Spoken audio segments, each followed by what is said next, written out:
kita mulai.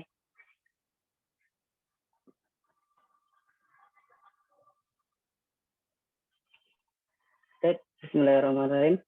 Assalamualaikum warahmatullahi wabarakatuh. Alhamdulillah rabbil alamin. Assalatu wassalamu ala asrofil anbiya'i wal mursalin wa ala alihi wa sahbihi ajmain, amma ba'd. Pertama-tama marilah kita panjatkan puja dan puji syukur kita atas kehadirat Allah Subhanahu wa taala, yang mana berkatnya lah kita bisa sampai dan kita bisa bertemu lagi di acara kita, yaitu Sharing Night ya, yang diadakan oleh komunitas Sukmaji Banjarmasin. Dan tak lupa pula salawat serta salam ya, kita hanturkan kepada junjungan kita Nabi besar Muhammad SAW, yang mana telah membawa agama kita, yaitu agama Islam, hingga sampai ke pelosok seluruh negeri dan khususnya di Indonesia ini. Baiklah, pertama-tama ya izinkan saya ya akan memandu acara kita pada malam hari ini, yaitu acara Sharing Night yang berjudul dengan Aku Kamu Beda Tapi Sama, yang insya Allah akan dibawakan oleh Ustadz Iwan Januar, dan juga yaitu kita akan memasuki acara yang selanjutnya, yaitu pembacaan rundown. Nah, bismillah. Rundown kita pada malam hari ini, yaitu pertama tadi adalah pembukaan. Yang kedua yaitu pembacaan rundown dan tata tertib. Selanjutnya yaitu tilawah. Dan selanjutnya adalah pemaparan materi, tanya jawab, dan closing statement. Baiklah, kita masuki acara yang pertama, yaitu pembukaan. Marilah sama-sama kita buka pada acara pada malam hari ini, yaitu acara sharing kita, dengan sama-sama membacakan Ummul Quran, yaitu Al-Fatihah.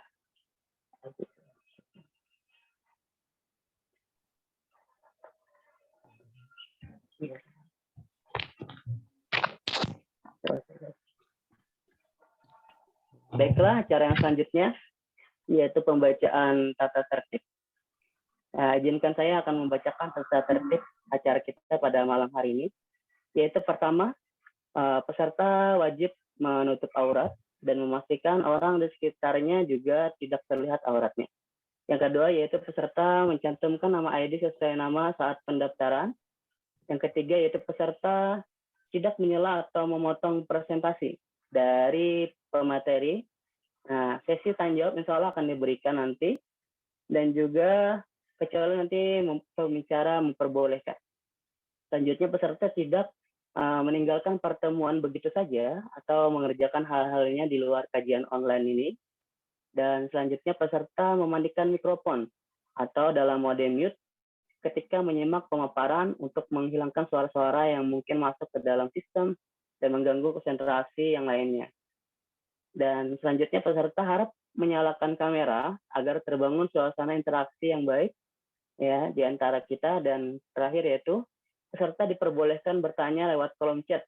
Nah, insya Allah nanti kami dari MC dan juga panitia akan memantau pertanyaan dari chat, dipersilahkan, atau juga dengan langsung mengirimkannya dan di akhir nanti ketika acara tanya jawab, dan bisa juga menggunakan reaction raise hand, kemudian moderator akan mempersilahkan. Nah, baiklah ya, itu selanjutnya kita masuk ke acara yang selanjutnya, yaitu pembacaan tilawah. Nah, kepada saudara Ridhoni kami persilahkan. Terima kasih kepada Mas Didi. Assalamualaikum warahmatullahi wabarakatuh. Waalaikumsalam warahmatullahi wabarakatuh.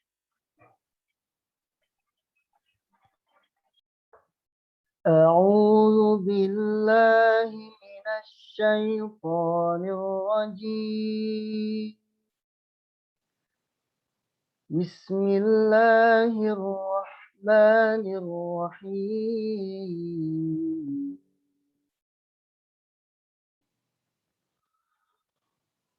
Ya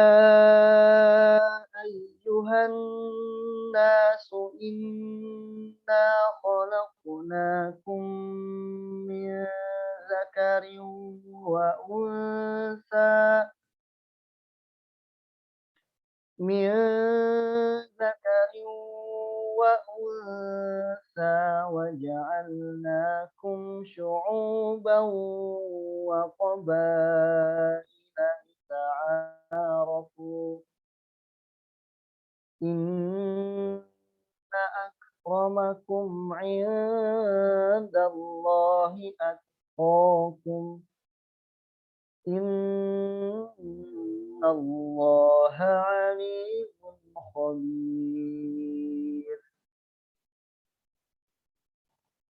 قالت الأعراب آمنا قل لم تؤمنوا ولكن قولوا أسلمنا ولما يدخل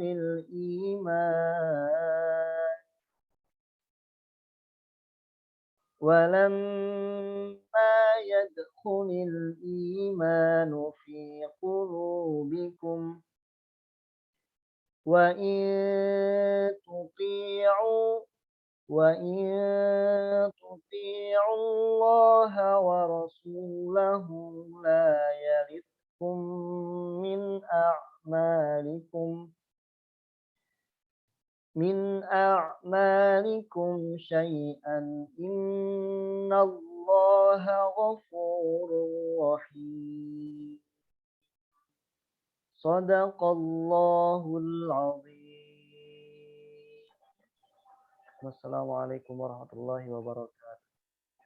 Waalaikumsalam warahmatullahi wabarakatuh. Terima kasih kepada Mas Ridoni. Ya, semoga dengan pembacaan tilawah tadi, acara kita malam hari ini diberkahi oleh Allah dan juga kita mendapat pahala yang lebih baik. Amin ya rabbal alamin.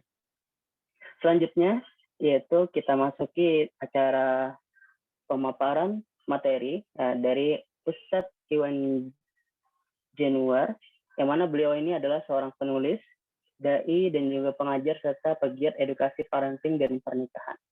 Bagaimana Ustadz? Sudah siap Ustadz? Insya Allah, alhamdulillah. Mudah-mudahan ya semua juga siap. Oke, siap. Baiklah, kita persilakan kepada Ustadz untuk memberikan materi. Tafadhol Ustadz.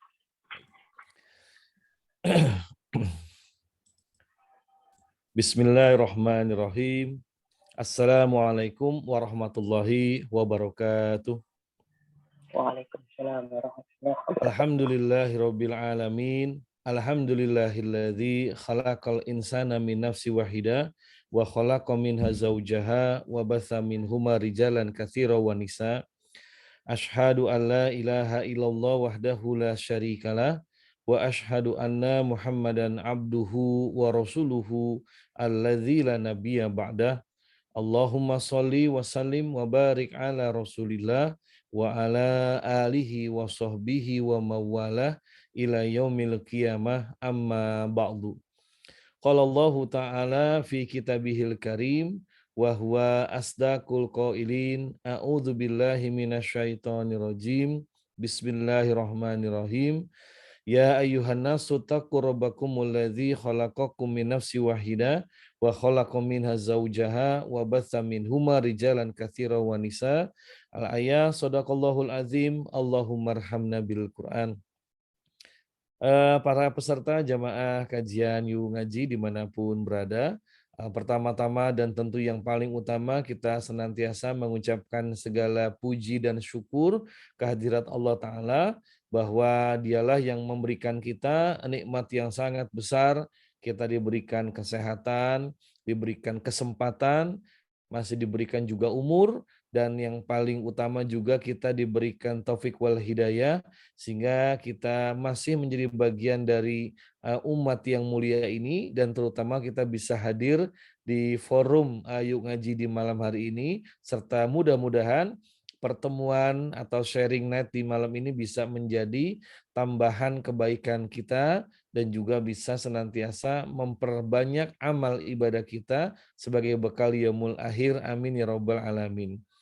Salawat dan salam kita limpahkan pada uswatun hasanah baginda Nabi besar Muhammad Sallallahu Alaihi Wasallam beserta keluarga beliau, para sahabatnya, dan para pengikutnya hingga akhir zaman.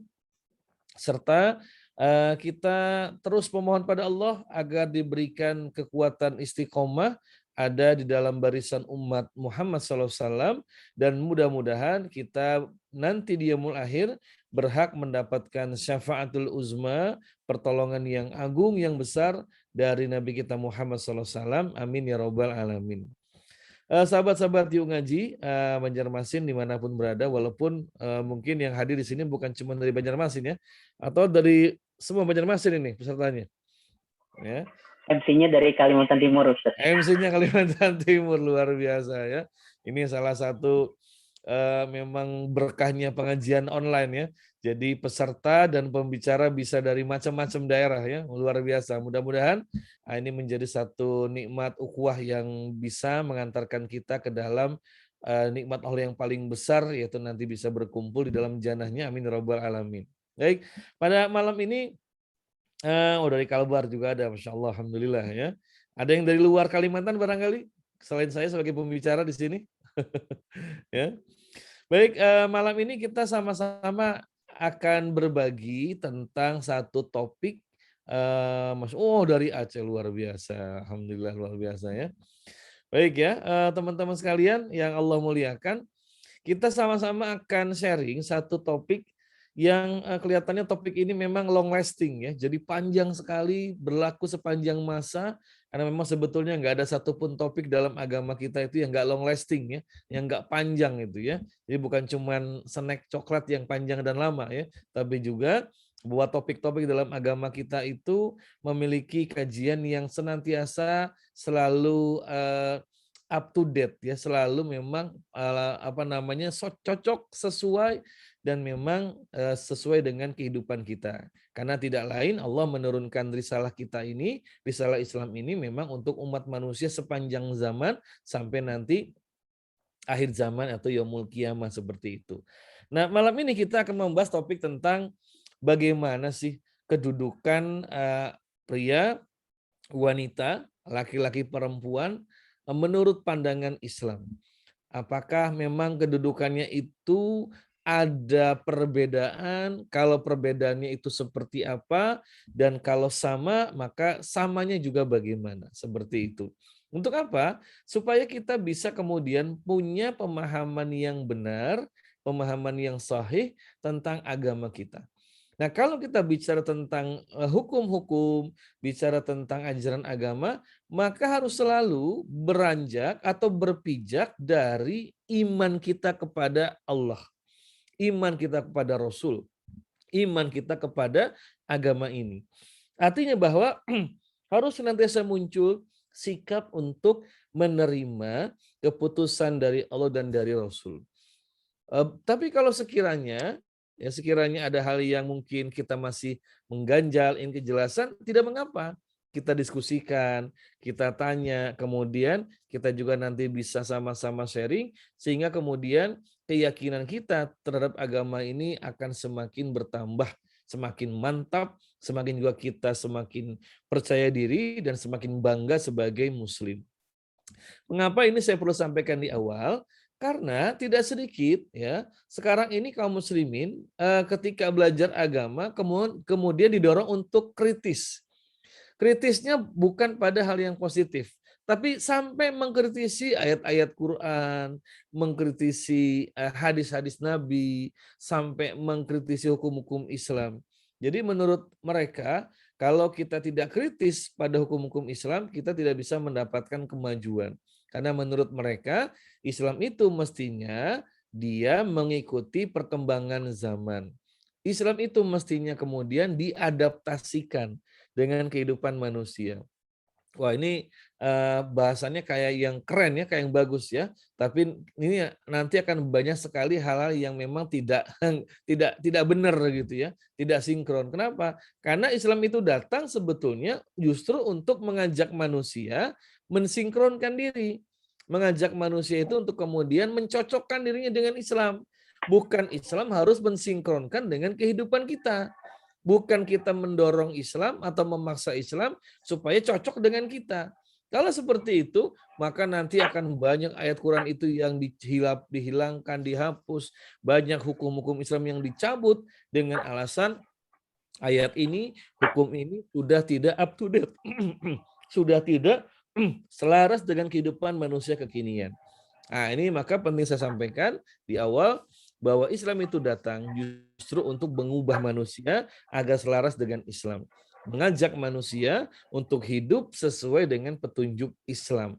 Bukan malah kemudian Islam diminta dan dipaksa atau diupayakan berbagai macam cara agar mengikuti kehidupan umat manusia. Nah, kalau kita lihat kehidupan kehidupan manusia sebelum Islam itu kan jelas jauh berbeda dengan kehidupan setelah Islam datang. Nah, saya akan share dulu materinya. Mohon izin. Oke. Iya. Silakan, Ustaz. Iya.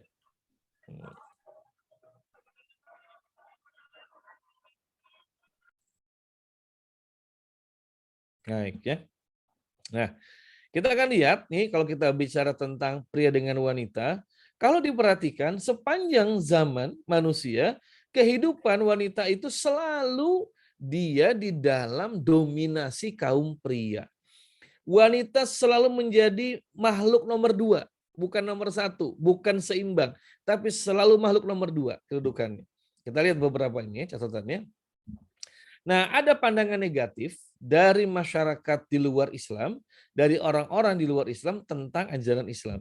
Ini yang kemudian sering disampaikan, kamu kalau ngaji Islam, kamu harus kritis. Karena Islam itu banyak yang ternyata mengikuti budaya Arab, mengikuti budaya ketika Islam itu turun. Contohnya apa? Ini kata mereka. Di dalam Islam, wanita itu posisinya direndahkan. Karena dalam Islam, pahala yang paling besar itu adalah kalau perempuan menjadi istri, ibu, dan manajer rumah tangga. Ya, seperti itu. Jadi menurut masyarakat Barat, Islam itu merendahkan wanita. Karena Islam sangat memuji dan memberikan banyak dorongan, motivasi kepada perempuan agar berperan sebagai istri, ibu, dan pengatur rumah tangga. Jadi menurut mereka, menjadi seorang housewife, menjadi seorang ibu, itu sesuatu yang posisinya itu rendah. Itu buruk kata mereka. Kenapa mereka bilang begitu? Karena menurut mereka sesuatu disebut tinggi, luhur itu asasnya materi. Kalau seorang perempuan bisa dia menghasilkan banyak uang, dia punya banyak penghasilan, dia populer, terkenal, nah itu yang bagus seperti itu kata mereka. Tapi kalau seorang istri, jadi ibu, pengatur rumah tangga kan nggak menghasilkan apa-apa, ya, nggak menghasilkan uang, nggak menghasilkan popularitas. Maka kata mereka itulah tanda Islam merendahkan perempuan. Yang kedua, nah ini ya, ini sangat sensitif ya, terutama di ibu-ibu ya. Nah, wanita itu kata mereka direndahkan karena wanita bisa dipoligami. Nah, ini kan berarti merendahkan perempuan, kata mereka. Ya, perempuan tuh harusnya dia ya kalaupun punya pasangan satu aja. Jadi jangan dipoligami. Berarti ini seperti menggambarkan perempuan itu dia mohon maaf ya, itu kayak hewan ternak bisa dimiliki banyak oleh laki-laki. Nah, makanya tema yang seperti ini sensitif nih ya. Yang ketiga, kewajiban jilbab dan kerudung kata masyarakat Barat itu berarti memandang perempuan sebagai sumber kejahatan. Gitu ya. Kan suka muncul pandangan, oh pantas aja tinggi tingkat pelecehan pada perempuan karena perempuannya pakai baju ketat sih, pakai rok mini sih, makanya pakai jilbab, pakai kerudung. Nah, jadi kata masyarakat Barat, kewajiban dalam Islam perempuan berjilbab, berkerudung, itu sama dengan menganggap perempuan sumber kejahatan. Makanya sampai-sampai perempuan tuh harus pakai jilbab dan pakai kerudung. Itu kata mereka. Jadi sebetulnya perempuan nggak usah lah pakai jilbab dan kerudung. Karena kalau ada perempuan korban pelecehan, itu sebetulnya karena laki-lakinya piktor, pikiran kotor. Ya, laki-lakinya omes, otak mesum, begitu ya. Nah, buktinya yang dilecehkan bukan cuma perempuan yang pakai rok mini, perempuan yang pakai kerudung, pakai jilbab juga banyak dilecehkan seperti itu. Nah, jadi kata mereka adanya kewajiban jilbab, kerudung, itu Islam itu berarti sudah menempatkan perempuan sebagai sumber kejahatan. Gitu ya, itu pandangan masyarakat Barat ya. Kemudian Islam menomorduakan perempuan. Kenapa? Karena dalam masalah waris, perempuan itu cuma setengah bagian anak laki-laki. Dan masih banyak lagi ya beberapa pandangan dan juga Islam menganggap perempuan tidak sama dengan lelaki karena perempuan tidak boleh jadi imam sholat. Ya, kalau ada makmum laki-laki, jamaahnya laki-laki perempuan, nggak boleh perempuan jadi imam sholat. Seperti itu. Kata mereka perempuan hanya boleh jadi imam untuk perempuan saja. Kenapa nggak bisa untuk laki-laki? Kan bisa jadi ada perempuan yang dia hafizah, bacanya lebih bagus, seperti itu. Kenapa dia nggak boleh jadi imam? Termasuk juga sholat Jumat itu diskriminasi pada perempuan. Karena cuma laki-laki wajib sholat Jumat. Makanya di beberapa negara itu ada kaum yang menamakan dirinya kaum feminis yang mereka menggelar sholat Jumat untuk perempuan. Muazinnya perempuan, ya, imamnya perempuan, khotibnya juga perempuan. Jamaahnya campur, ada laki dan perempuan. Kata mereka, ini adalah masjid dan sholat Jumat yang emansipatif, di mana perempuan boleh menggelar sholat Jumat, bahkan bisa jadi imam, boleh jadi khotib. Nah, menurut mereka bahwa ajaran Islam itu banyak mendiskriminasikan, merendahkan perempuan, ya, karena perempuan nggak boleh jadi imam sholat, nggak wajib sholat Jumat, dan imam tidak boleh, perempuan tidak boleh menjadi kepala negara. Nah, jadi teman-teman sekalian, terutama yang muslimah ya, di sini omongan-omongan seperti ini itu sering tuh terlontar. Kalau mungkin rajin baca buku, baca berita, nonton topik ya, dialog, diskusi tentang masalah perempuan. Nah, itu banyak kemudian pandangan-pandangan yang kemudian menggambarkan bahwa Islam itu menjadi penyebab perempuan itu terbelakang, tertinggal. Perempuan itu juga kemudian dia dipaksa menjadi bawahannya laki-laki dan sebagainya seperti itu. Nah, tapi sebelum kita bahas bagaimana di dalam Islam sebetulnya apakah betul seperti yang dituduhkan ini, ya? Apakah demikian, ya? Ataukah sebetulnya enggak? Nah, kita akan bahas ya, tapi sebelum kita bahas itu, kita lihat dulu bagaimana sebetulnya keadaan kaum perempuan nih yang muslimah ya, itu sebelum datangnya Islam. Nah, ini ada beberapa data yang saya dapatkan. Di Prancis itu pada abad-abad 18 itu dianggap sebagai salah satu negara yang paling maju. Nah, di Prancis itu pernah ada satu sidang untuk mendiskusikan wanita itu manusia atau bukan. Jadi dan pengikutnya itu siapa? Siapa pesertanya itu? Para ahli filsafat, para pendeta Kristen, ya, kemudian para pejabat negara kerajaan. Jadi mereka mendiskusikan perempuan itu manusia atau bukan. Kenapa sampai dibahas? Karena perempuan itu di Eropa itu memang ya tadi dianggap sebagai makhluk yang rendahan. Paling bantu cuma jadi istri, gundik, selir, ya tahu gundiknya selir ya. Jadi selirnya bangsawan, selirnya raja, maaf ya jadi pelacur seperti itu. Di Eropa seperti itu gambarannya. Maka kemudian dibahas karena keadaan perempuan seperti itu, maka perempuan itu sebetulnya manusia atau bukan? Apa kesimpulannya? Perempuan bukan manusia. Oh, itu. Maka perempuan itu boleh kemudian tadi ya diperjualbelikan, dijadikan gundik, selir ya. Seperti demikian begitu ya. Contoh ya, sampai sekarang itu yang masih ada tuh di Thailand ya. Raja Thailand itu saya baca selirnya tuh puluhan. Ya, banyak selirnya tuh. Dia punya ratu, ya Raja Thailand punya ratu, tapi punya selir. Selirnya tuh sampai puluhan seperti itu. Tapi yang unik ya, ini nggak pernah Raja Thailand itu digugat. Ya, wow, ini Raja Thailand ini ya menghinakan perempuan itu nggak pernah itu. Ya, Raja Thailand itu saya belum pernah baca tulisan artikel ya atau omongan ya yang kemudian katakanlah mengkritik Raja Thailand ya karena dia punya gundik sampai puluhan begitu ya, punya selir sampai puluhan seperti itu. Nggak pernah tuh saya baca gitu kan. Tapi ya kalau ada ustadz ya, istrinya 2, itu langsung digunjingan terusnya gitu kan. Ya, wah ini ustadz harusnya menahan nafsu, malah nambah istri begitu kan, seperti itu. Ustadz bilangnya poligami supaya nafsu terkendali. Kok nafsu nggak terkendali, Ustadz? Puasa, bukan kawin lagi, begitu ya.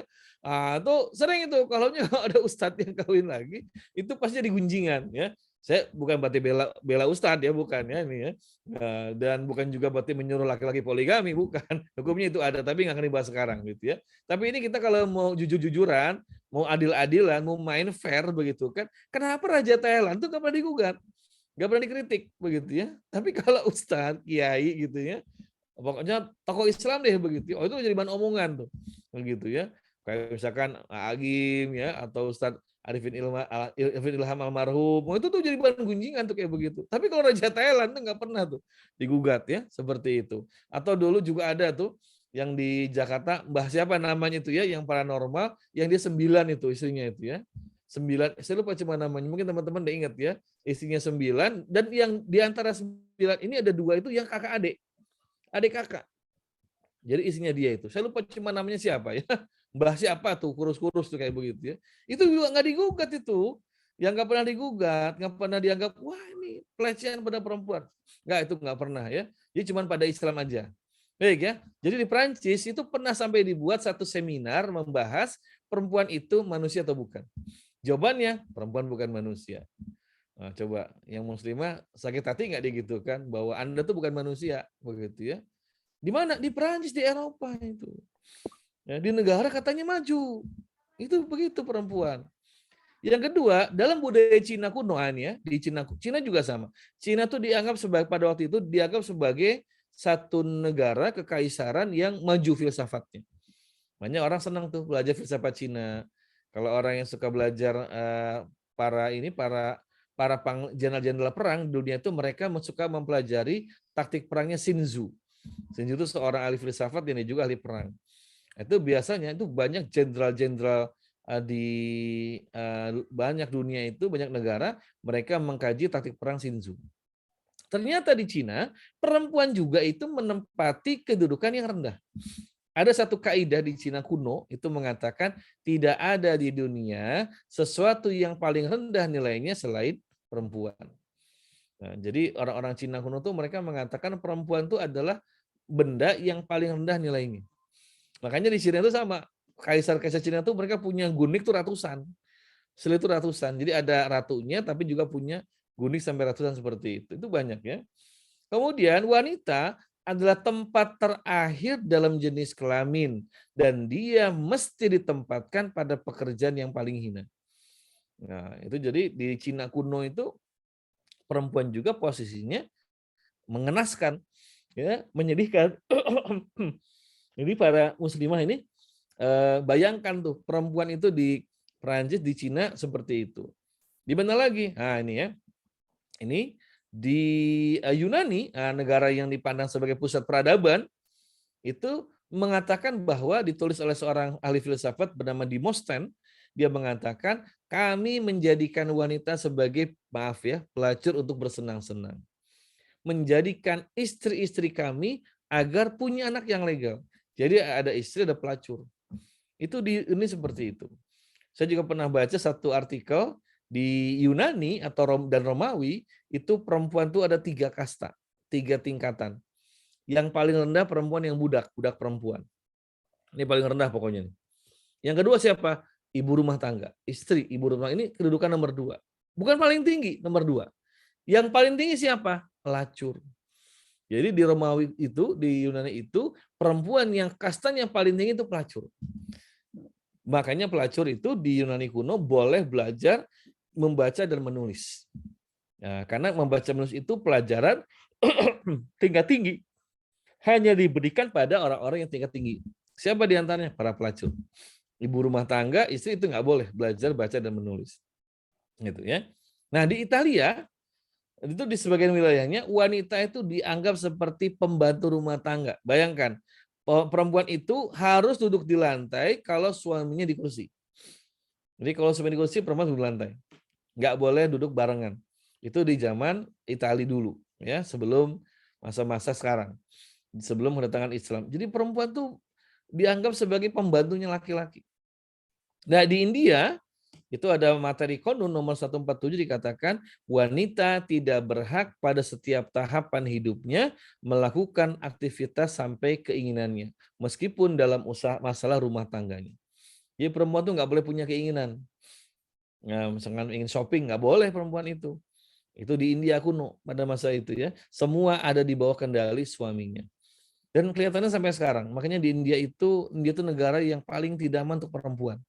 Mungkin sering baca ya, banyak kasus, maaf ya, pemerkosaan tuh pada perempuan tuh di India.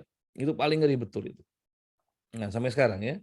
Nah, bagaimana di Jazirah Arab? Nah, bangsa Arab menjadikan perempuan dalam posisi yang rendah. Termasuk apa contohnya maraknya pelacuran. Jadi di Arab itu termasuk di Mekah itu banyak rumah-rumah pelacur seperti itu. Biasanya yang dijadikan pelacur itu para budak. Budak-budak perempuan dipaksa untuk jadi pelacur, nanti majikannya itu kemudian ngambil setoran dari sana itu. Itu di Jazirah Arab, ya, di Mekah juga sama seperti itu. Laki-laki itu biasanya malu dan marah kalau istrinya melahirkan bayi perempuan. Nah, itu. Jadi kalau kita baca dalam Al-Qur'an disebutkan wa idza busyira ahaduhum, kalau salah seorang dari ahaduhum, kalau salah seorang di antara laki-laki di Arab itu diberi kabar gembira, Allah menyebutkan busyira, kabar gembira. Dengan kelahiran anak perempuan, maka bagaimana? Nah, kemudian Allah sebutkan mukanya muswaddah, menghitam, wa huwa kadzib. Bukan lagi merah ya. Nah, kalau merah kan marah. Ini kata Allah tapi muswaddah, mukanya menghitam. Wa huwa kadzib, dan dia marah betul, punya anak perempuan. Maka kemudian bayi-bayi perempuan itu dikubur hidup-hidup oleh para ayah mereka. Itu yang Allah kemudian tegur di dalam Al-Qur'an ya. Wa idzal mau'udatu su'ilat bi ayyi dzambin kutilat. Dan ketika nanti mau'udah, bayi-bayi perempuan yang dikubur hidup-hidup itu, mereka ditanya nanti ya, su'ilat, ditanya bi ayyi dzambin kutilat. Atas dosa apa bayi perempuan itu dibunuh? Nah, ini Allah menegur. Kan bayi yang punya dosa ya, kenapa dibunuh? Begitu kan? Allah menegur orang-orang Arab pada masa itu yang punya tradisi membunuh bayi perempuan. Nah, kaum perempuan juga tidak punya hak milik. Ya. Jadi harta mereka itu sebagian besar dikuasai laki-laki.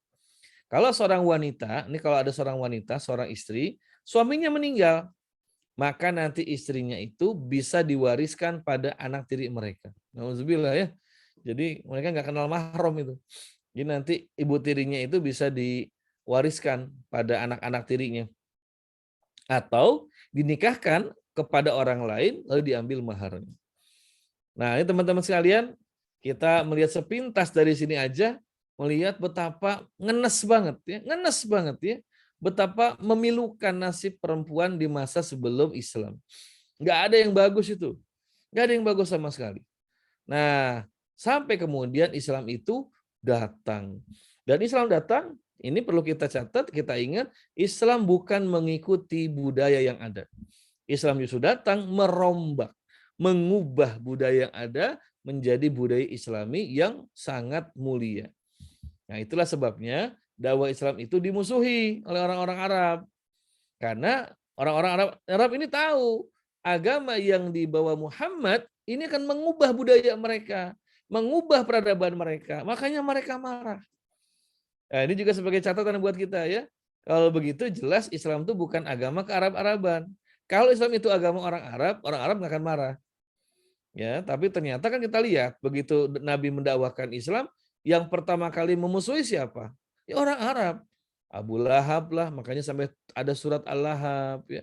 Ada Abu Jahal, Abu Sofyan. Jadi yang pertama kali malah memusuhi Islam itu orang-orang Arab karena mereka tahu Islam ini agama yang akan mengubah budaya mereka, termasuk budaya terhadap perempuan. Islam nanti akan mengharamkan namanya pelacuran, mengharamkan perbuatan zina, mengharamkan membunuh bayi perempuan. Islam malah datang memuliakan perempuan ya. Hadis yang kita sudah hafal dari dulu ya. Al-jannatu tahta aqdamil ummahat. Surga di bawah telapak kaki ibu itu. Itu orang Arab enggak terima itu mereka. Karena buat mereka perempuan tuh hina. Rendah perempuan itu. Datang Islam memuliakan perempuan. Malah dikatakan surga di bawah telapak kaki ibu. Enggak terima mereka itu. Kemudian juga ada yang bertanya, ya Rasulullah ya, siapa ya orang yang aku harus paling baik berikan pergaulannya, berikan pelayanannya. Kata Nabi, siapa? Umuka, ibumu. Siapa lagi? Umuka, kata Nabi. Ibumu lagi. Siapa lagi? Umuka. 3 kali kan Nabi jawab, ibumu, ibumu, ibumu. Baru yang keempat, abuka, bapakmu. Nah, ini orang Arab gak terima ini. Buat mereka perempuan tuh rendah. Perempuan tuh nggak layak dimuliakan. Perempuan tuh cuma ngurus rumah saja. Melahirkan, melayani laki-laki perempuan itu. Nah, ini catatan ya buat kita semua bahwa Kalau ada orang suka mengatakan, nah kita mah Islamnya jangan Islam Arab. Gak ada Islam Arab. Justru Islam itu dari awal sudah dimusuhi orang-orang Arab. Ya. Kalau Islam itu sesuai dengan bangsa Arab, nggak akan dimusuhi. Nggak akan Nabi hijrah dari Mekah ke Madinah itu. Nggak akan Nabi itu dengan para sahabat sampai perang menghadapi orang-orang kafir Quraisy ya.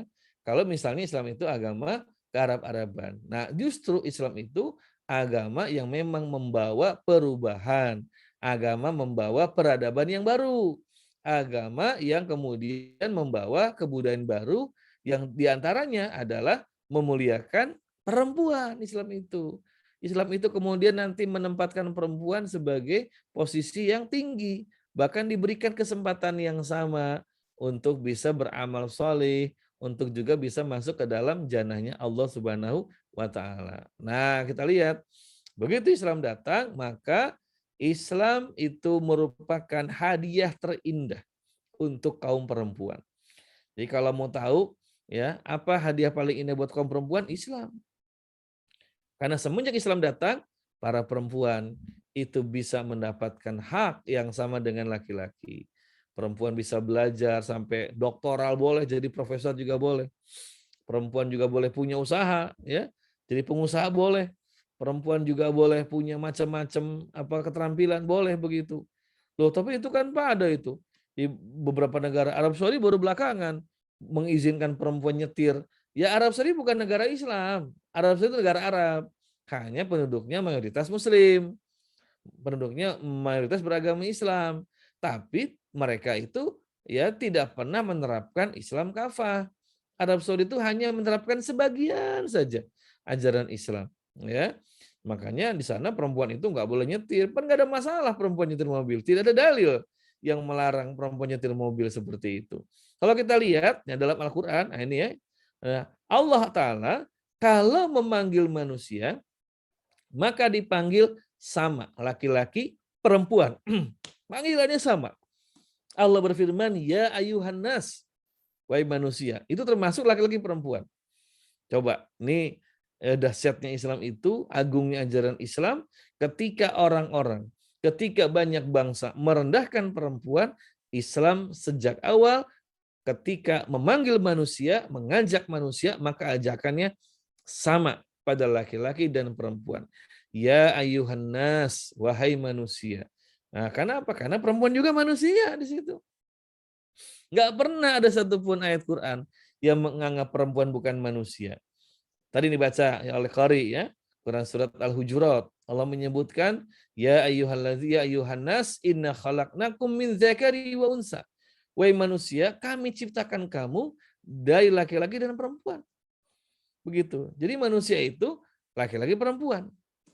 Tadi juga ayat yang saya baca di Muqaddimah itu Quran surat An-Nisa ayat yang pertama, Allah menyebutkan ya ayyuhan nas lagi, ya ayyuhan nas taqur rabbakumul ladzi khalaqakum min nafsin wahidah. Wahai manusia, takutlah kamu, bertakwalah kamu pada Tuhanmu yang telah menjadikan kamu dari jenis yang satu. Wa khalaqtum minha zaujaha, dan Allah juga menjadikan untuk kamu pasangan darinya. Pasangan di sini siapa? Perempuan. Tahu dari mana itu perempuan? Di ayat di kalimat berikutnya Allah sebutkan wa bassa minhuma rijalan katsira wa nisa. Karena dari keduanya, dari pasangan ini maksudnya Allah akan munculkan nanti kembangkan laki-laki dengan perempuan. Pertanyaannya, kalau pasangan itu sesama laki-laki atau sesama perempuan, mungkin nggak punya anak? Nggak mungkin. Ya. Berarti memang yang disebut dengan pasangan di situ siapa? Laki-laki, perempuan. Nah, ini udah cukup nih membantah pendapat orang-orang yang ini ya mendukung LGBT ya. Kayak begitu. Oh, kan pasangan tuh nggak mesti laki perempuan. Pasangan juga boleh dong sama-sama laki-laki, sama-sama perempuan. Astagfirullahaladzim, ya, nauzubillah. Kalau kayak begitu nggak mungkin punya anak, ya, nggak mungkin melahirkan, nggak mungkin memberikan ASI. Karena dari mana bisa mendapatkan kehamilan? Kalau tidak ada laki-laki dengan perempuan, maka harus ada pasangan ini laki-laki perempuan seperti itu. Baik ya. Lalu yang kedua, Allah juga memanggil orang itu dengan manusia dengan apa? Ya ayyuhalladzina amanu. Wahai orang-orang yang beriman. Nah itu perhatikan ya. banyak ayat yang memanggil orang-orang yang beriman tuh yang dimaksud adalah laki-laki dan perempuan. Ya ayyuhalladzina amanu kutiba alaikumusiyam. Wahai orang-orang beriman, diwajibkan atas kamu saum, berpuasa. Siapa yang diwajibkan? Laki-laki yang beriman, perempuan yang beriman. Semua wajib puasa. Ya ayyuhalladzina amanu aufu bil uqud. Hai orang-orang beriman, penuhilah, tepatilah segala janji-janjimu. Nah, kita kalau berjanji wajib ditepati.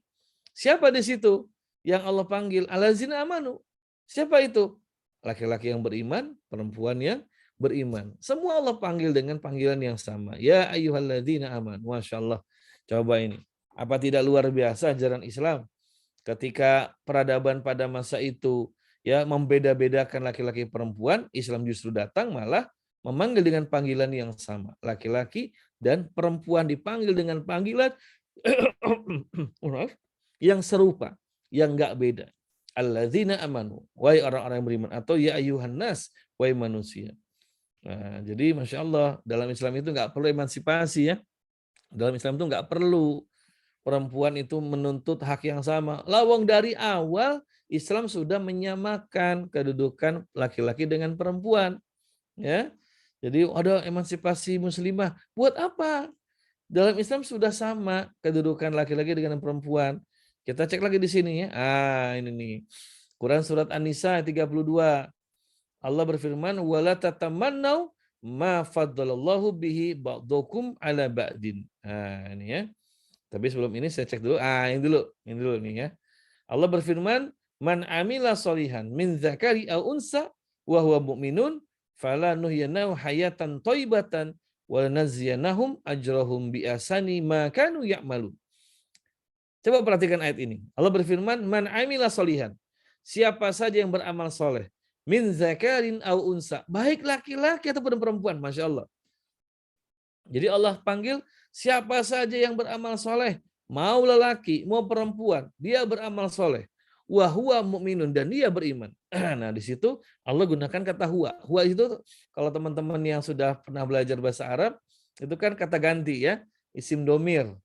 Untuk siapa huwa itu? Laki-laki perempuan? Untuk laki-laki huwa itu. Ya, untuk laki-laki. Kalau perempuan tuh hiya. Laki-laki itu huwa. Tapi di ayat ini Allah menggunakan kata huwa baik untuk laki-laki dan perempuan. Berarti memang perempuan itu sama dengan laki-laki sejajar. Nah, di kalimat sebelumnya min zakarin au unsa.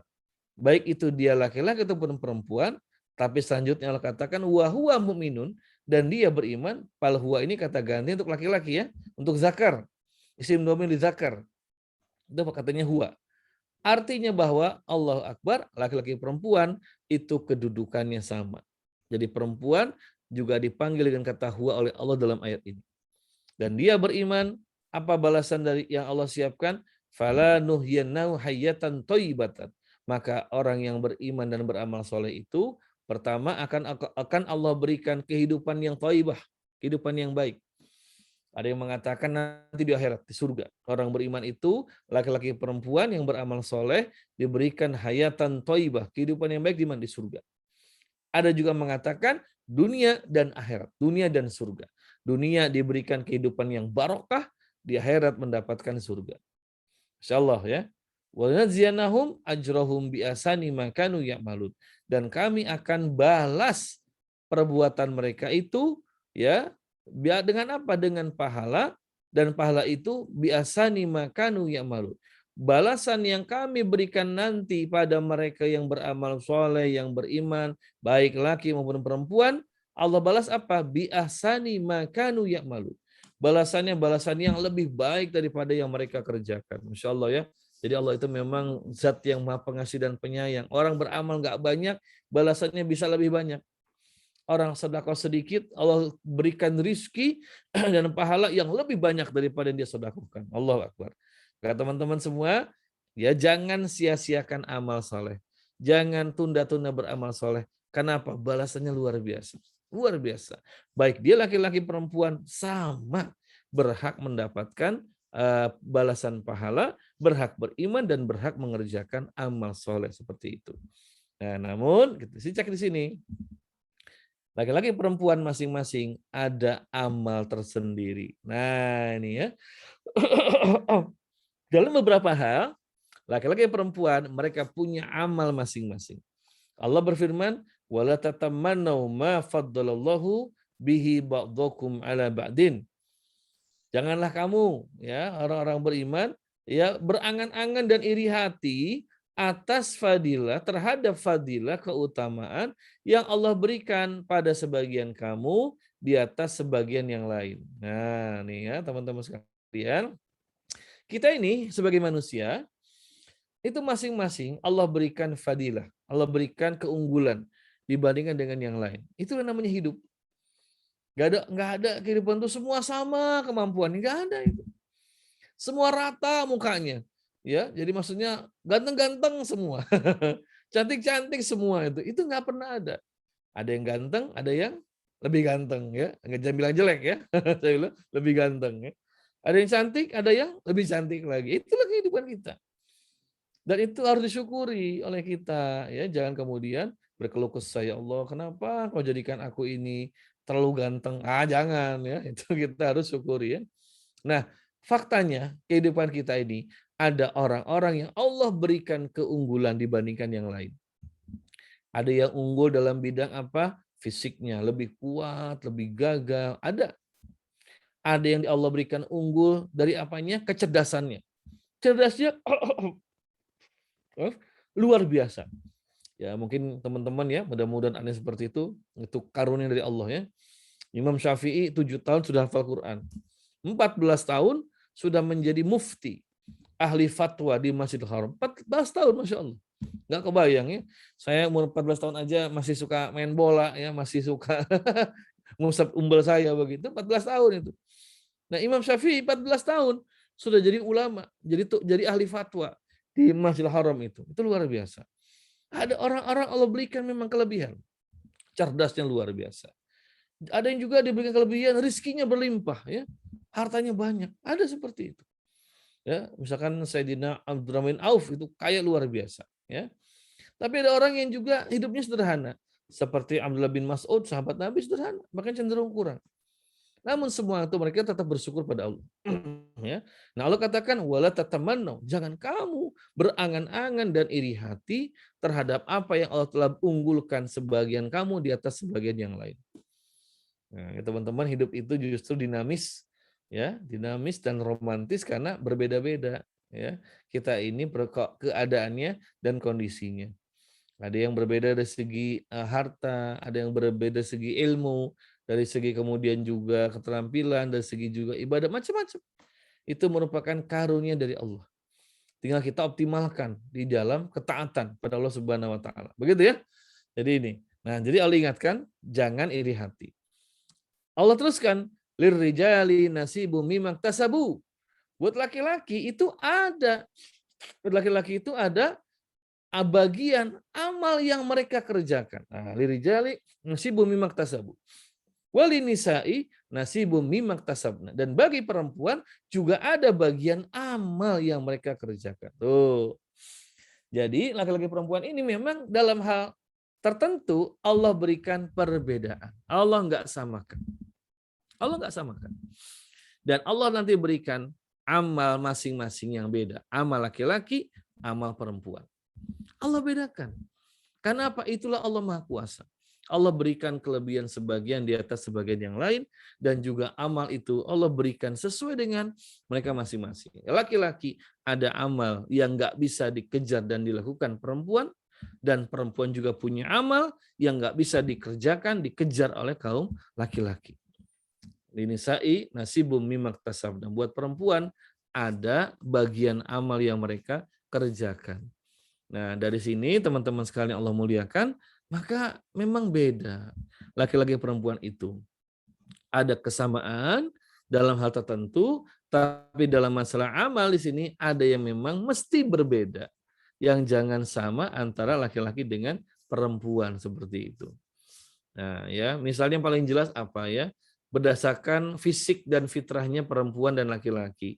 Nggak bisa dipungkiri perempuan itu Allah berikan fisik sebagai seorang ibu. Ya, dia diberikan rahim, diberikan saluran juga nanti untuk melahirkan, diberikan juga hormon yang bisa menghasilkan ASI buat anaknya, dan juga perempuan itu diberikan kondisi fisik yang lebih lemah dibandingkan laki-laki.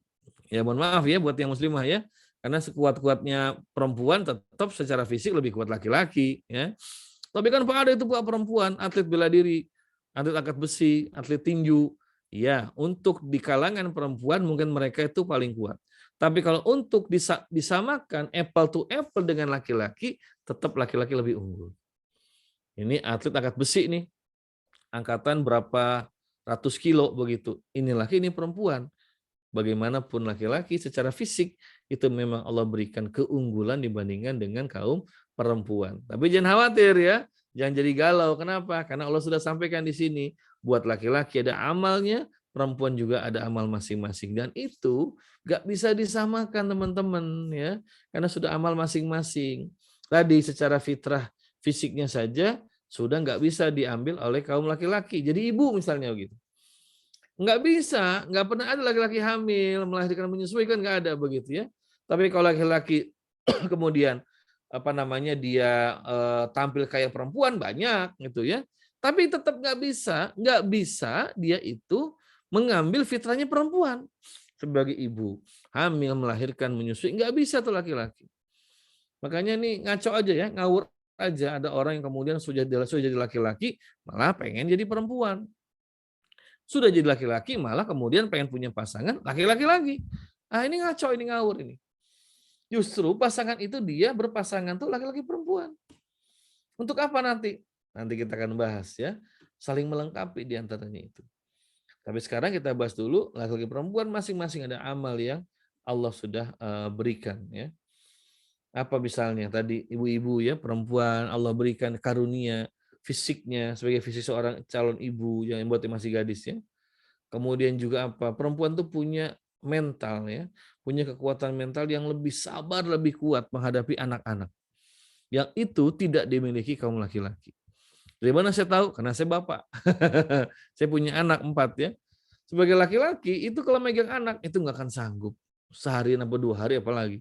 Nggak sanggup. Siapa yang bisa tahan menemani anak-anak? Ibu. Ya, ibu. Istrinya di laki-laki itu. Ibu inilah yang ternyata itu dengan kekuatan kasih sayangnya itu bisa merawat mengasuh anak-anaknya sampai mereka dewasa, ya kan? Ada ibu anaknya 5, anaknya 6, 8, 9 ya. Dia bisa dengan penuh kasih sayang dengan telaten mengurus anaknya. Itulah sebabnya guru-guru TK itu kebanyakan perempuan ya, nggak ada laki-laki. Karena nggak akan sanggup itu. Guru TK-nya laki-laki ngurus anak-anak jumlahnya 20. Wah, itu nggak akan sanggup. Yang bisa sanggup begitu siapa? Kaum perempuan. Yang memang Allah sudah berikan tadi, bukan cuma fisiknya perempuan, tapi juga mentalnya. Sifat rahmah, wadud, penyayangnya itu hanya ada pada perempuan yang lebih tinggi dibandingkan laki-laki. Baik ya, jadi para jamaah teman-teman sekalian mudah-mudahan jelas ini. Jadi jangan khawatir, laki-laki ada amalnya, perempuan juga ada amalnya. Laki-laki ke surga, perempuan juga bisa ke surga.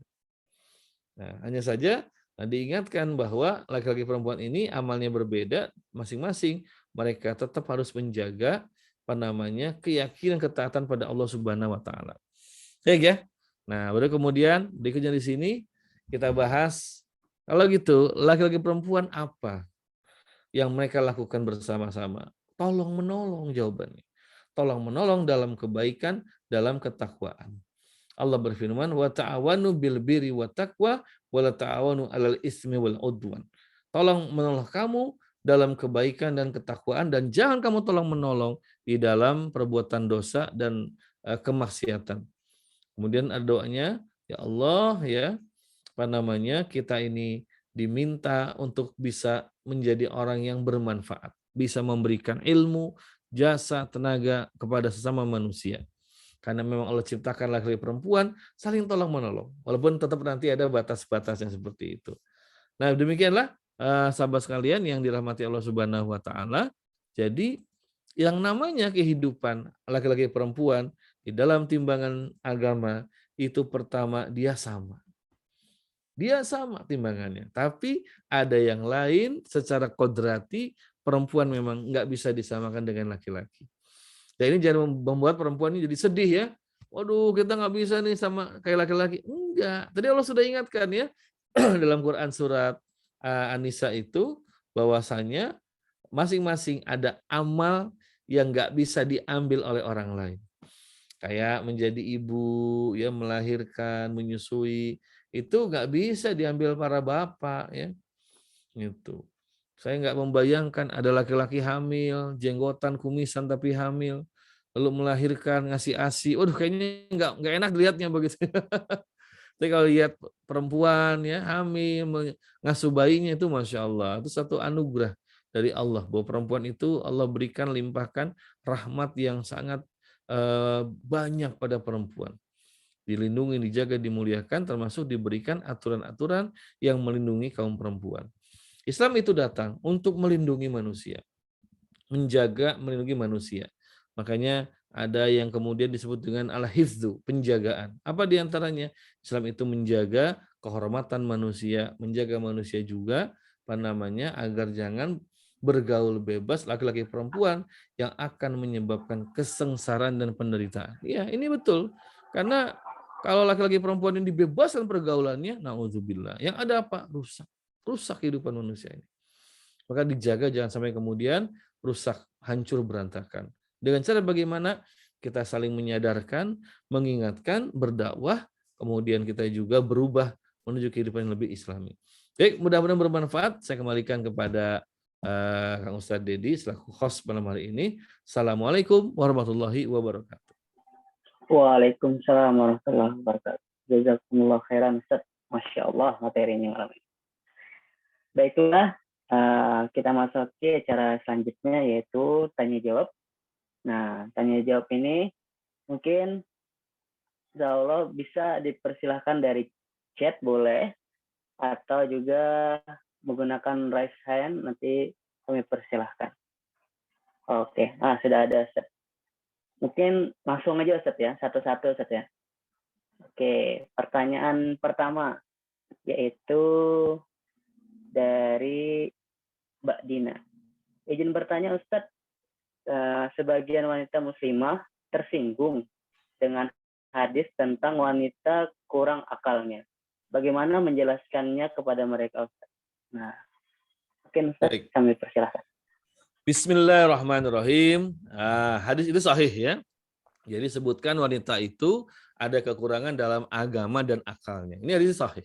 Dan juga dijelaskan para ulama. Nah, buat para muslimah jangan baper dulu ya. Jangan baper dulu nih. Jangan tersinggung, marah gitu kan. Ini ada sebabnya. Satu, kekurangan wanita dalam agama itu apa? Wanita itu dia ada masa haid, nifas, sehingga kemudian dia tidak boleh saum, tidak boleh sholat, ya seperti itu. Nah ini kekurangan perempuan dalam agama. Tapi yang dimaksud dengan perempuan ini kurang dalam agama bukan berarti mereka posisinya itu di dalam amal soleh di bawah laki-laki. Enggak.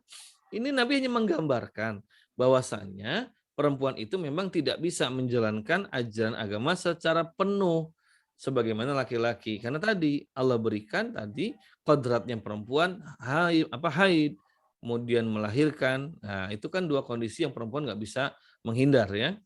Dan itu juga ladang amal soleh ya. Ya jangan berpikir bahwa kalau perempuan hamil melahirkan itu nggak ada amal, nggak ada pahalanya. Masya Allah itu pahala besar. Menanti perempuan yang hamil dan melahirkan, menyusui bayinya itu kondisi yang amat luar biasa dijadikan sebagai ladang pahala seperti itu. Ya, jadi itu kekurangan perempuan dalam agama. Tadi karena perempuan ada ketika ibadah sholat segala macam, ada masa dia nggak sholat, nggak saum, karena Allah berikan dia itu haid atau menstruasi seperti itu. Baik, yang kedua kekurangan perempuan dalam akal. Ini terkait dengan ini sebetulnya kesaksian. Di dalam pengadilan Islam, saksi itu ya itu harus dua orang laki-laki. Misalnya ada orang ya melihat kejahatan pencurian, perampokan begitu kan, pembunuhan. Nah, saksi itu minimal dua orang laki-laki. Gitu. Boleh nggak perempuan? Boleh. Tapi kesaksian satu orang perempuan itu nggak cukup. kesaksian 2 orang perempuan itu dikatakan bisa menggantikan kesaksian yang 1 orang laki-laki. Jadi kesaksian 1 orang laki-laki itu dia dinilai lebih kuat dibandingkan kesaksian perempuan. Makanya tadi kalau perempuan bersaksi di pengadilan umum nggak boleh sendirian, harus 2 orang perempuan. Baru diterima kesaksiannya seperti itu. Nah, kenapa ini terjadi? Dijelaskan oleh sebagian ulama, karena memang perempuan dalam Islam itu kan diminta untuk tetap tinggal di dalam rumah mereka sambil belajar mencari nafkah, itu bisa di rumah. Tapi perempuan itu diingatkan buat tugas kamu wahai para muslimah, yang paling pokok itu adalah apa? Nah, tadi ya, buat perempuan itu ada amal-amal khusus yang Allah siapkan. Jadi jangan sampai tadi ya disebut kekurangan akal kemudian jadi marah. Itu karena memang perempuan itu dia akan lebih banyak di rumah ketimbang di luar. Maka dalam persaksian di pengadilan, kalau 1 orang pria itu setara dengan kesaksian 2 orang perempuan. Itu hadisnya konteksnya kesaksian, Mbak ya. Kesaksian itu. Gitu ya. Jadi kesaksian seorang perempuan itu hanya 2 orang yang setara dengan 1 orang laki-laki. Kecuali apa? Kecuali kejadian kejahatannya itu terjadi di lingkungan perempuan semua. Ini para ulama sepakat. Misalnya apa? Asrama perempuan, ada pencurian. Nah, itu maka saksi 1 orang perempuan di tempat kosan perempuan itu bisa diterima. Itu. Karena memang itulah tempat di mana banyak wanita berkumpul yang nggak bisa kemudian mereka ini kemudian hidup di dalam kehidupan bebas kayak sekarang. Jadi para perempuan dalam ajaran Islam mereka hidup di rumah-rumah ya, di asrama-asrama perempuan, nggak kayak sekarang kemana-mana itu campur baur laki-laki perempuan. Makanya kesaksian perempuan itu dia kalau kejadiannya di lingkungan yang semua perempuan atau keluarga, 1 orang perempuan kesaksiannya diterima. Ya, jadi ini disebut dengan kekurangan perempuan dalam bidang agama dan akal, gitu ya. Jadi mohon jangan baper dulu, jangan dulu, kita baca dulu ya lengkapnya bagaimana itu. Demikian Kang Didi. Oke, siap. Jazakumullah khairan Ustaz. Oke, terjawab insyaallah Mbak Dina ya. Oke, selanjutnya mungkin ada lagi yang ingin bertanya, boleh menggunakan kolom chat dan juga boleh menggunakan raise hand. Dipersilakan kepada teman-teman yang ingin bertanya.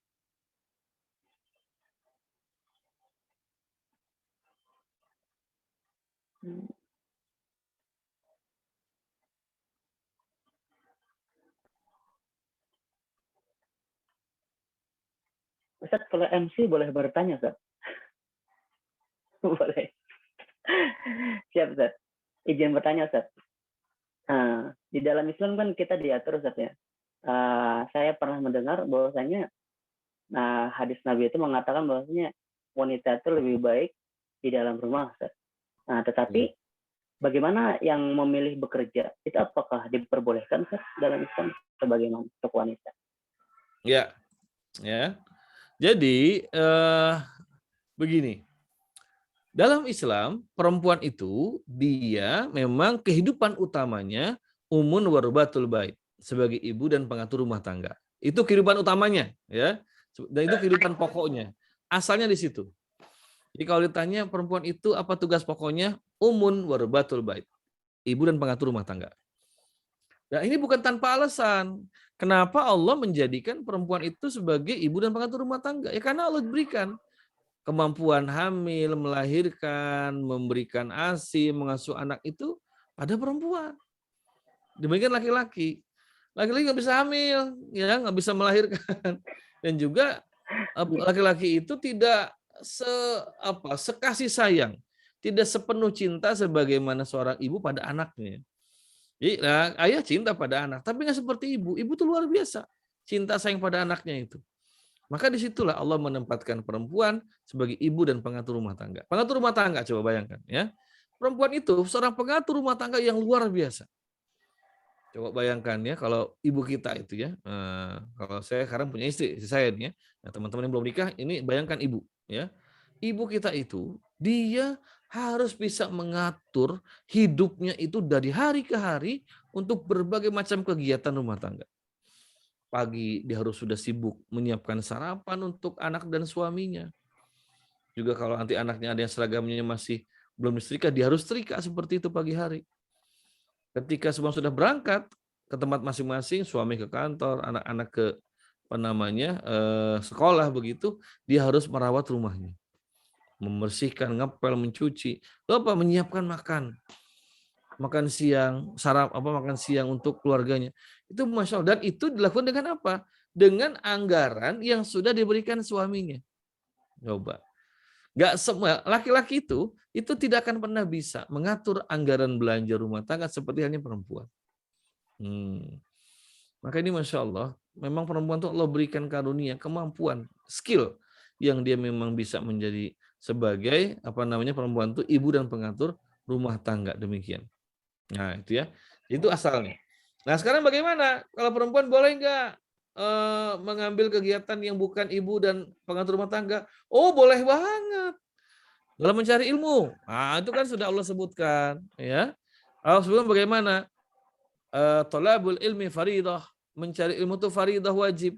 Nggak disebutkan perempuan atau laki-laki. Artinya ini berlaku umum.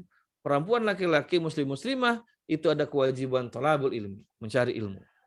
Makanya di zaman Nabi saja sudah banyak perempuan yang mereka itu belajar agama kepada Rasulullah. Di masa berikutnya lebih banyak lagi perempuan yang belajar. Bahkan ada di zaman Khalifah Umar itu ada perempuan yang dia menjadi hakim. Wah, Masya Allah. Artinya apa? Boleh, nggak ada masalah. Bahkan itu termasuk kategori amal soleh. Kalau seorang perempuan dia thalabul ilmi, ya, dia juga kemudian tadi ya menyebarkan ilmu itu Masya Allah itu paling sangat besar. Seorang perempuan boleh nggak bekerja? Boleh, ya, boleh perempuan bekerja mencari nafkah. Asalkan syaratnya apa? Satu, kalau dia masih masih gadis belum punya suami, maka dia harus minta izin pada walinya, pada orang tuanya ya yang masih ada. Boleh kalau dekat supaya apa? Supaya anak ini kemudian dia mendapatkan kehidupan yang benar begitu ya. Kenapa? Karena kalau misalkan seorang perempuan dia nggak minta izin kepada walinya, pada suaminya, wah itu berantakan rumah tangganya. Seperti itu. Jadi boleh perempuan itu dia thalabul ilmi, punya ilmu tinggi boleh. Perempuan jadi seorang insinyur boleh. Ahli apa? Mau ahli geologi perempuan boleh, ahli kimia boleh perempuan itu.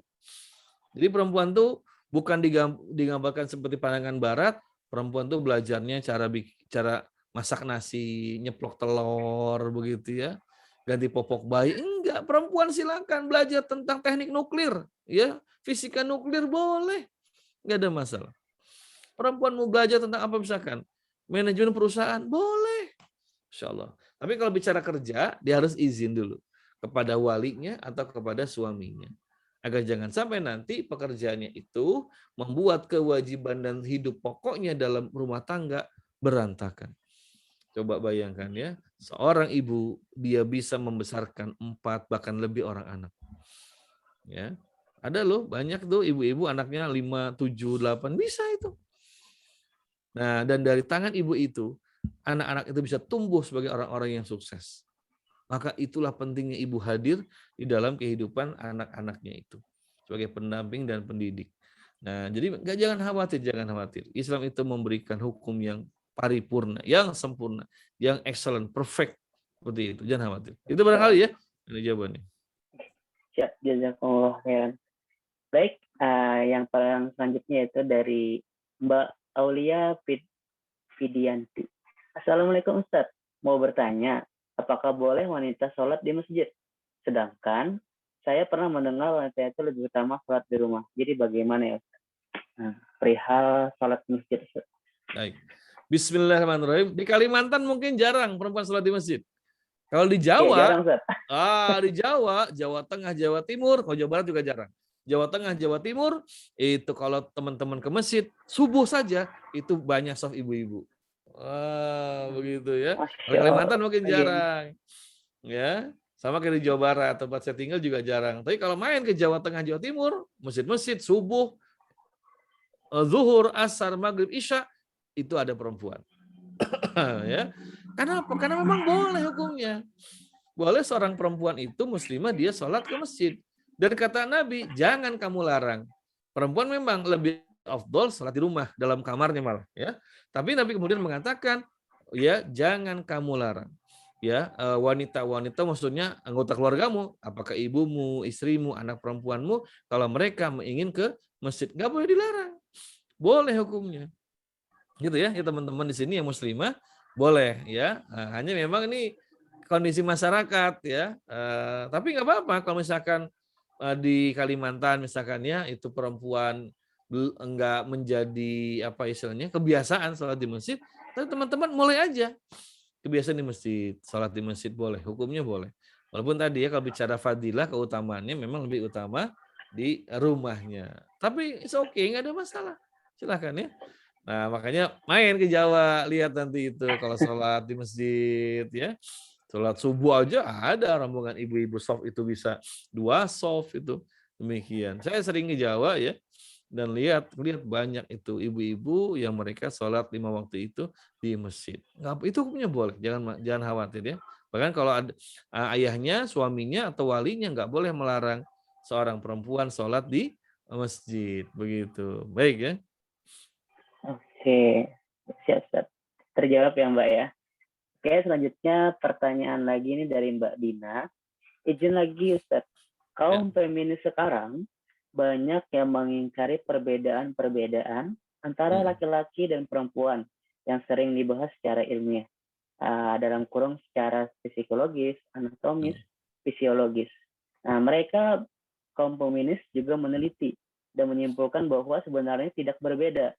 Perbedaan itu terjadi cuma lahir karena pengaruh pigmentasi lingkungan. Pernah dibahas sama salah satu YouTuber muslimah juga yang mendukung pernyataan ini. Bagaimana mendudukannya perkara ini, Ustaz? Baik. Ya, Bismillahirrahmanirrahim. Sebetulnya para feminis itu mereka tuh nggak konsisten sebetulnya gitu ya. Coba kalau dicermati, itu nggak konsisten mereka. Misalnya apa?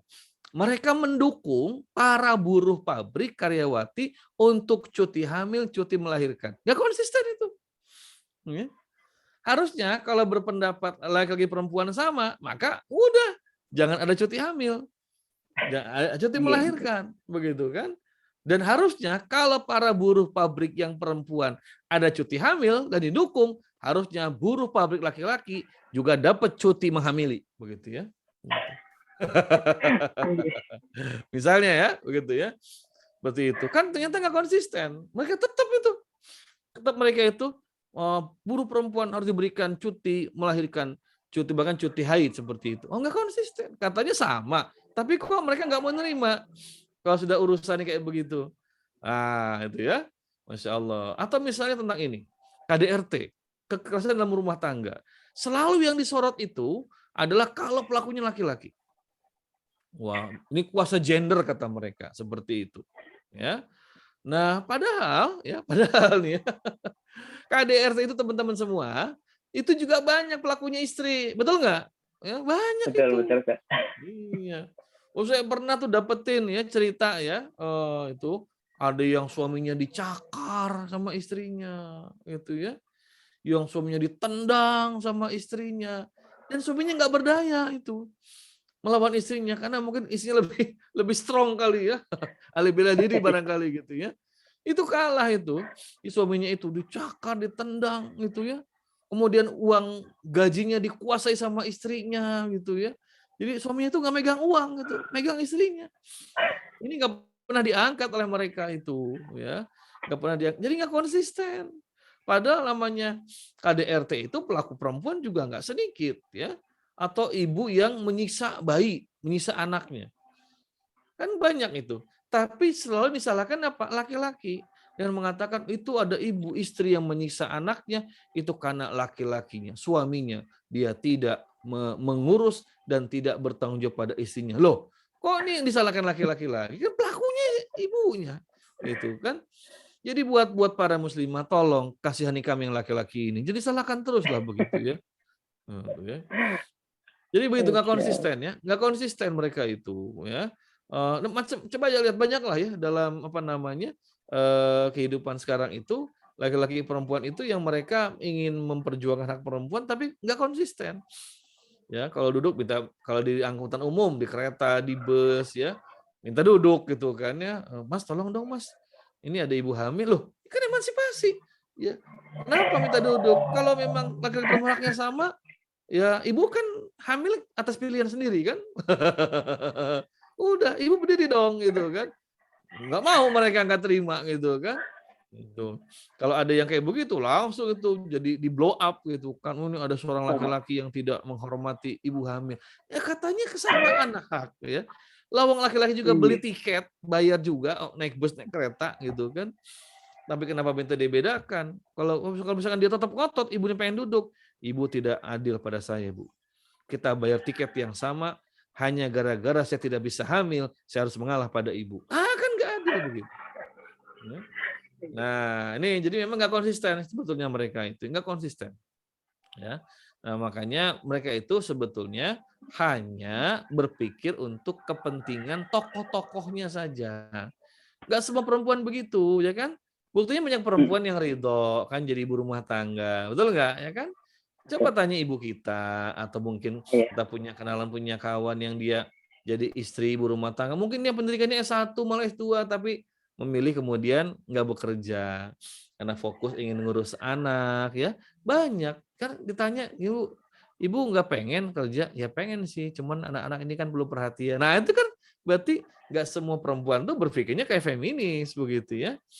Seperti itu. Nggak semua perempuan juga tuh apa namanya selalu ingin haknya sama dengan laki-laki begitu.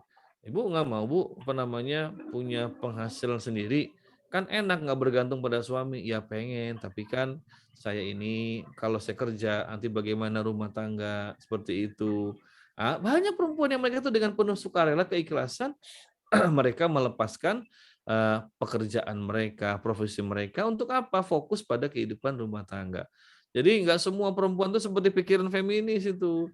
Itu mereka mereka aja yang kayak begitu ya. Nah, itu jawabannya kira demikian ya, Mas Dedi ya. Oke, siap Ustaz. Jazakumullah khairan. Baik, ini mungkin ada yang terakhir Ustaz. Nah, ini dari Mbak Nur. Nah, perihal poligami nih Ustaz. Nah, ini agak lebih sensitif Ustaz.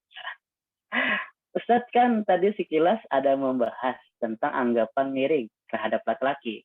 Nah, dalam kurung apalagi Ustaz yang poligami. Nah, dianggap tidak bisa mengontrol nafsu, terlalu mempertuntut dan seterusnya. Terus bagaimana meluruskan pemahaman tersebut, Ustaz? Baik. Ya, silakan Ustaz.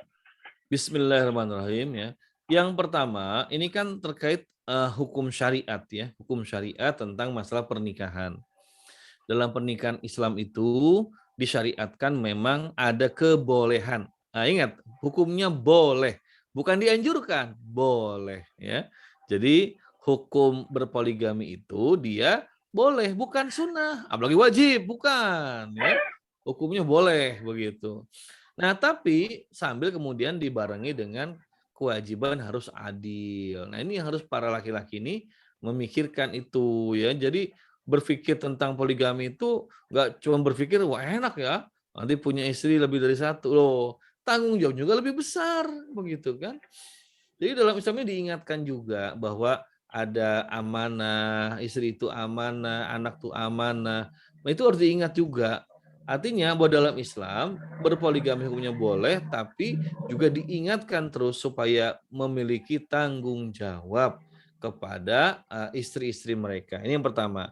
Yang kedua ya, bahwa poligami ini bukan penindasan pada perempuan. Kenapa? Karena perempuan yang dipoligami jadi istrinya, apakah istri yang pertama sampai yang keempat misalnya, itu wajib dinafkahi, diberikan muasyarah bil ma'ruf, pergaulan yang ma'ruf oleh suaminya. Jadi mereka tuh membayangkan poligami itu kayak raja-raja yang tadi saya bilang selir begitu ya. Gundik-gundik, enggak. Namanya poligami itu seorang suami, dia punya istri, misalkan 2, 3, atau 4, maka semua istrinya itu wajib untuk dijaga sebagai amanah. Nafkahnya dijaga, baik itu nafkah lahirnya, nafkah biologisnya, wajib dijaga itu.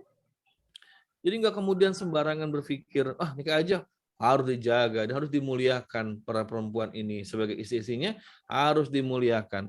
Nggak kemudian dipandang sebagai tadi kayak selir para raja, para kaisar begitu. Bukan demikian.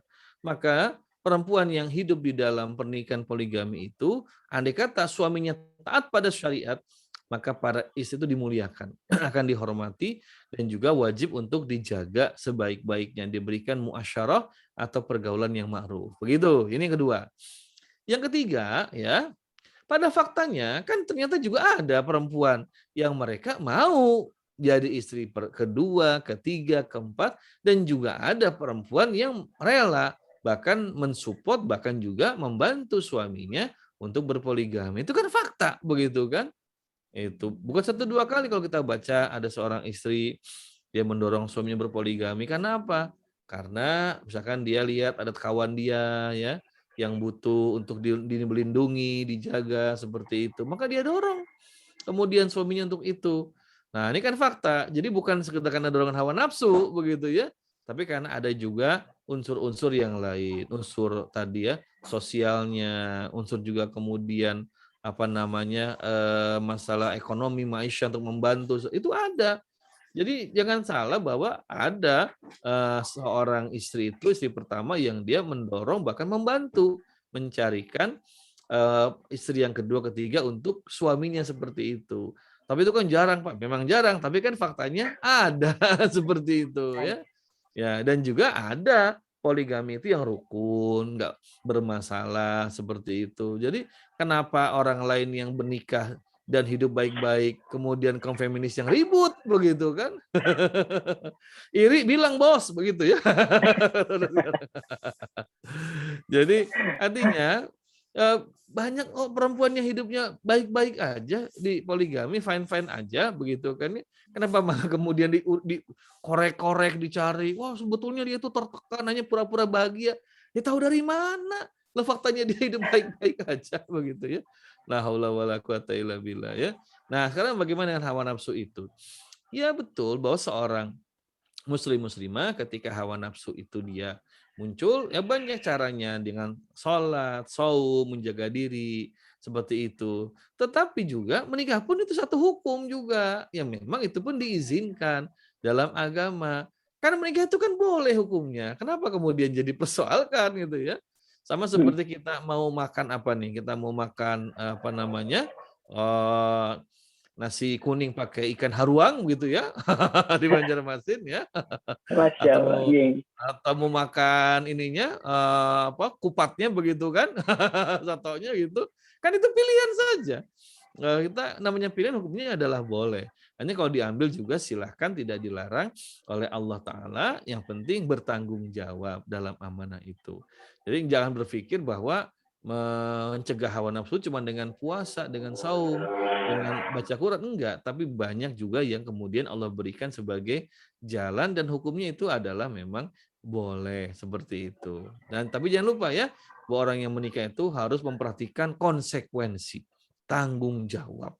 Bukan kemudian bersenang-senang, berbebas-bebas begitu saja begitu. Ah, ini itu pikiran yang salah. Orang yang menikah harus ada tanggung jawab dunia dan akhirat seperti itu. Begitu ya.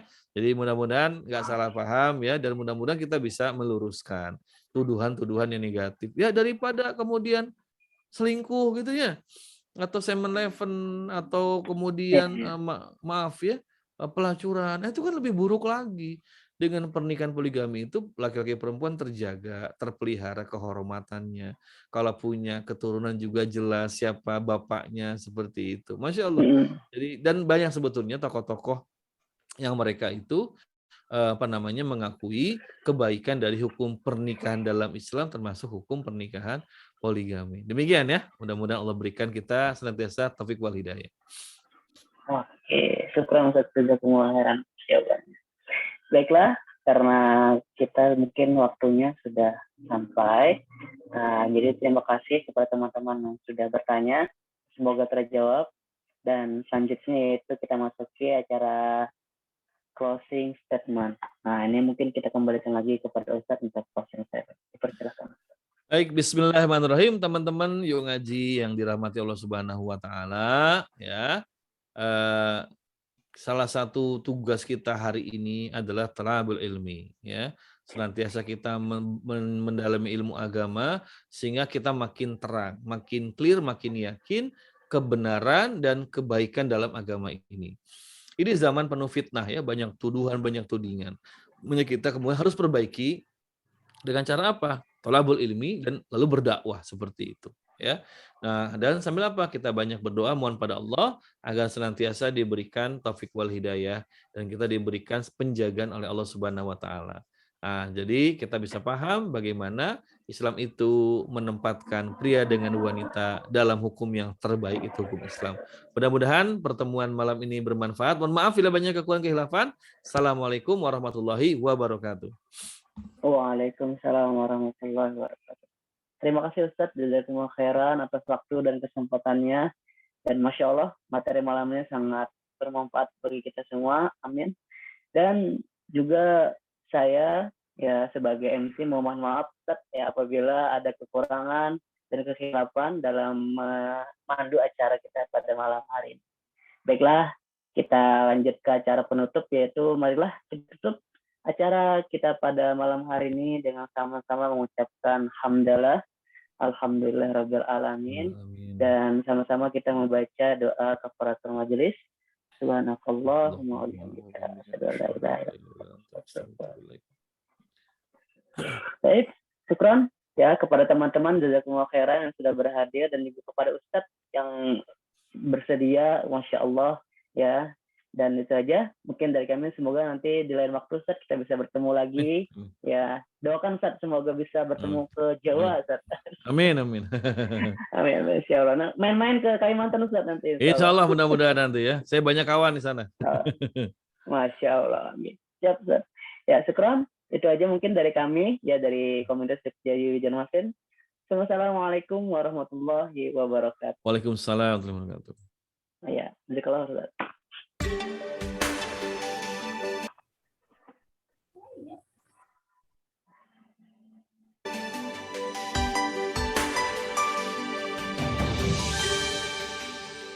Terima kasih teman-teman. Ya, dipersilahkan meninggalkan tempat.